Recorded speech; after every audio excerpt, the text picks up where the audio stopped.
Panahon na naman ng Semana Santa at isa nga sa palatandaan nito ay ang paglabas at muling paglalakad sa kalye ng mga nagpepenitensya at ang ilan pa nga ay nagpapapako pa sa krus. Tulad na lang sa Angeles City sa Pampanga, ang panata ay nananatiling buhay na buhay sa mga puso ng deboto na nagpenitensya simula nitong Martes Santo.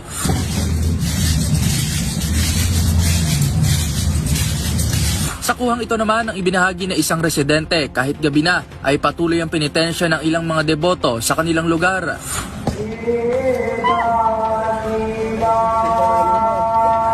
Sa Cabanatuan, Nueva Ecija, isang grupo rin ng mga deboto ang nadaanan ng isang motorista na hindi alintanang init sa tanghali. Maipakita lang ang kanilang taon-taon ng panata. Yung penitensya, maintindihan lang natin kung makita natin yung rason bakit ginagawa yan. Hindi yan papapahirap sa sarili para wala lang manakit ng sarili, hindi po. Magpapagita po ng pagsisisi at kung magsisisi ka, dahil may meron kang minamahal na gusto mong kahit paano maipadama yung pagmamahal mo. Yun po ang context po niya, no?